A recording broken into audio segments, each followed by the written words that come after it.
Hey guys, it's Christy, and I'm back for another reading today, but I'm doing something a little different. When I went for my walk this morning, I was inspired to do a reading using a new deck of cards I got called Chakra Wisdom Oracle cards.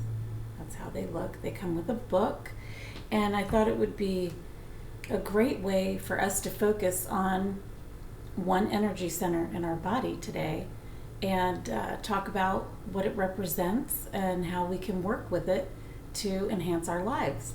So I'm super excited. I'm also going to draw a card from my well-being deck just to kind of go along with the messaging and see what the universe has for us today.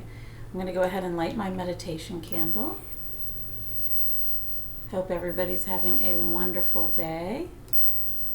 And I would love feedback on this new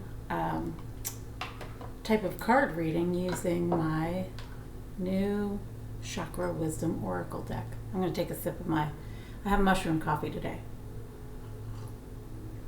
And let's get started. I'm going to go ahead and draw a card from the Oracle deck and then a card from our well-being deck, and then we'll go ahead and talk about the messaging.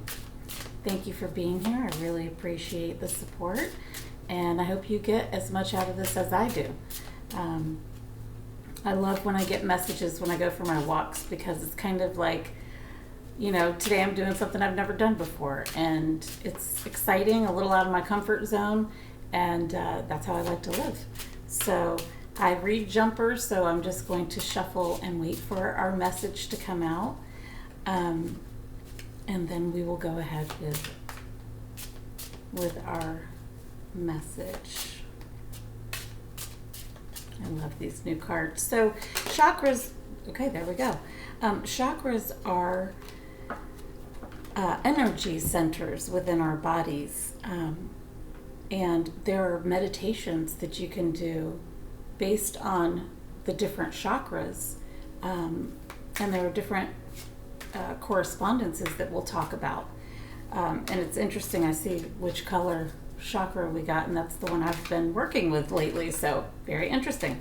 Okay, there's our well-being. Oh, we got two cards from the well-being deck. Okay, so how about we start with our oracle card, and it is facade, and you can see that it is yellow in color, which is the color that corresponds with the sacral chakra.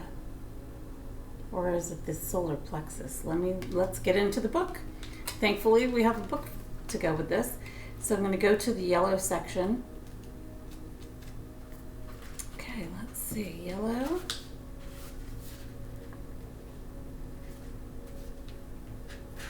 And okay, yes, it's the third chakra, which is our solar plexus chakra that corresponds with yellow. Okay, so the overall message of this card, at a glance, facade, is bronze god. Personal comfort comes with this metallic energy and a deep need to discover your true self. Earthly values and care for others are also represented. Being cut off from feelings may be a challenge. Recover who you are and rethink your journey. Okay, so that's the facade card at a glance. Now I'm going to get into the details of that card. And this oracle card deck was created by Tori Hartman. And I just love, she writes little stories or fables that correspond with each card. And facade is bronze god. This isn't who I am. The legend is the bronze boy, Darnell, was young when his father died, and he became the man of the family. Out for a walk one day, many years later, he was mesmerized by the sight of children playing. As a child, he'd never played, and he hid behind a tree, crying bitterly, then quickly buried his emotions. At the very end of his life, on his way to heaven, he stopped at the park and finally reclaimed the inner child he had left behind many years before. Interesting. Okay. So the inspiration here is, if you are unhappy in your relationships, you may be relating to others through a false sense of duty. Give up being something you're not. This is very, very good advice. Because a lot of times we do have that sense of duty to others that we can kind of build up a facade around. This is who I am. I'm so-and-so's mom or so-and-so's husband or wife. And, these are the masks that we put on sometimes, and we feel a sense of duty to others that can kind of diminish our focus on ourselves. And so I love the very direct advice of give up being something you are not. So Bronze God is about reclaiming life. What have I done to heal my childhood pain? Dissociating from these are the key ideas of this card. Disassociating from yourself, reclaiming your life, healing childhood pain. Okay, so let's, the meditation that is recommended here for facade is imagine yourself as a child running and taking flight. Veer off to the clouds and find a playground in the sky. Swing, slide, laugh, and if you choose, find other children to play with. Enjoy yourself. While you are there, you will receive a message of some kind. You can ask your child self if there is anything you need to know. Okay, very, very interesting. I would also recommend going to a real park and just playing like you're a child for real, or doing things that creatively you always wanted to do as a child, or that you enjoyed as a child, or wished that you could do, and do it. I like the idea of getting in touch with our inner child as much as possible. Creativity, I think, is the best way to do that, because it encourages play and joy and finding things that make you giggle like a little child, or bring out that desire and that passion that you have as a child for things. I encourage things in past videos like painting. I was talking about the paint by numbers picture I've been working on, still working on it. And that's a lot of fun. Playing games, board games, card games. I've been doing that lately with my youngest. And you could play solitaire if you don't have anyone else to play with. Playing games on the computer, writing a story, whatever it is, just being silly and allowing yourself to touch that inner child part of yourself and see what happens. I think that it's a really good practice to just go out and allow yourself to play. It doesn't matter if if you're kind of embarrassed, don't do it around other people. Carve out, some time for yourself. Sit down and write a silly story, draw some funny pictures, do one of those ad-lib books, that we did as a kid. Anything that's going to bring you a little laughter, a little bit of joy, just something to be silly. And that's my recommendation. So one of the books that I have is a Chakras and Self-Care book by Ambi Kavanaugh, which I absolutely love. And so I'm going to go to the solar plexus section and just tell you some correspondences. So the color for the sacral chakra, or solar plexus, I keep saying sacral chakra. I think it's because I was working on my sacral chakra, knowing that is where creativity resides, in that chakra. And so this is the solar plexus chakra. Okay, so the color correspondence, as we talked about, is yellow. So I recommend here eating foods that are yellow when you're working in the solar plexus chakra. Put some lemon in your water and leave the yellow lemon in there. Eat bananas. Wear yellow jewelry or makeup or clothing. Put a yellow dot on the wall and use it to meditate. You can soften your gaze, don't stare at it, but, put it on the wall, use it as a focal point, and just, kind of leave your gaze on it and think about the energy center that's located in your gut, basically, just above your navel. And, put a yellow light bulb in your lamp. Some people have those LED lights that they like to use to set the mood. Use yellow for the week that you're working on your, solar plexus chakra. The element is fire. If you have a fire pit, go hang out by the fire pit and contemplate, whatever it is that you want to contemplate about your childhood and how you can, have joy in your life and be more in touch with your inner child. Have some kind of, you could put the fireplace on the TV. If you don't have access to a fire, light a candle. Surround yourself with, these correspondences while you're working in this chakra. The shape is a globe. Imagine, a globe of light, of yellow light. Close your eyes and imagine that you're totally encased in a globe of yellow light.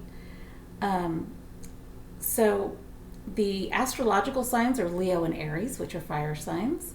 The planet and star are Mars and the Sun. So some of the stones, if you are into crystals, are citrine and yellow agate and amber. Meditate with those in hand or walk around with one in your pocket.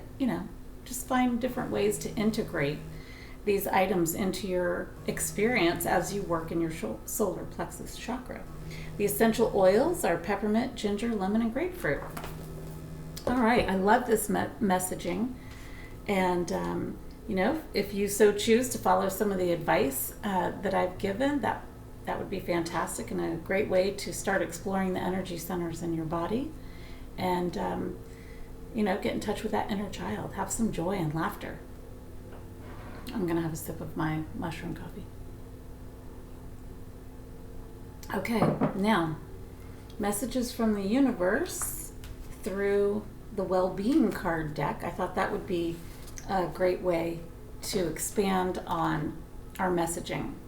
I love the feeling of well-being, and I think that we should all have, set aside some time to work on what it is that makes us feel a sense of well-being. So let's see. So the first message is, the harder I push against it, the more I attract its essence. When you find some unwanted thing that you want to shout no at, shout briefly and then turn your attention to the thing you do want. Any attention to anything is a practicing of the vibration that will bring it unto you. Okay, this is such great advice, because a lot of times when we are living by default, we're observing what's happening around us or in our world, and sometimes we are getting angry about things that are happening, or upset or sad, and that's understandable because we are human and we have emotions. But as the card is saying, and the advice that I would give is, when you have those thoughts or see those things, very quickly, if you feel the need to express that, express it, and then go inward and find, okay, I don't want this thing, but I want my attention to be on what I do want. So what's the opposite of that thing? And focus there. If it's something that makes you feel like you are trapped or stuck in some way, the opposite of that is freedom. So find things in your life that make you feel free and write those things down. I always recommend writing. And hey, since we're working in the solar plexus chakra, get a little yellow notebook to carry around with you and jot down, things that you want to feel, and then ideas of what thoughts would bring that feeling to me if I thought them.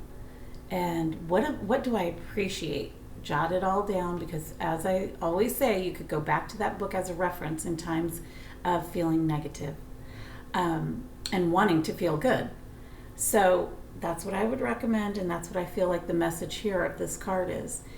If you see the things that you do not want and you want to shout, no, I don't want this, quickly turn your attention to what it is you do want. Okay, The second card that popped out was I envision more and act less. This is fantastic. Okay. So as you take the time to find images in your mind that are pleasing, you will more often achieve vibrational alignment with all things that you desire. From that alignment, you will experience more inspired ideas and assistance from others.